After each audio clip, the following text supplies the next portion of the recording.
পাঁচজন কায়স্থ পুরুষ এলেন, তাদের পদবি ছিল ঘোষ, বসু, মিত্র, গুহ। এগুলি তো আজকের দিনে বাংলার কায়স্থদের পদবি।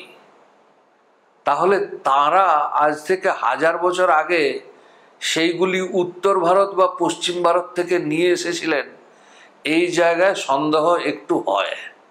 কিন্তু কায়স্থদের যে পদবি আমরা 5টি পাচ্ছি, সেখানে এই সবকটি পদবীর এক একটি অর্থ আছে। যেমন গুহ, গুহ মানে যিনি গুহায় বাস করেন। মিত্র মানে বন্ধু। ঘোষ মানে ধ্বনি, শব্দ। বসু অষ্টদেবতার নাম। কিন্তু এখানে বসু শব্দের একটা পৃথক অর্থ আছে, যেটা আমি পরে আসব। দত্ত মানে দান করা হয়েছে যা, তা হলো দত্ত।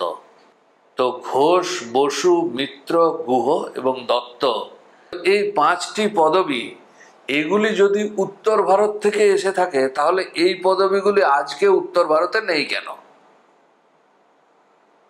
একমাত্র দত্ত পদবীটি পাওয়া যায় পাঞ্জাবের দিকে। কিন্তু এই দত্তরা, এই যে সঞ্জয় দত্ত, সুনীল দত্ত, তারা দত্ত উচ্চারণ করে।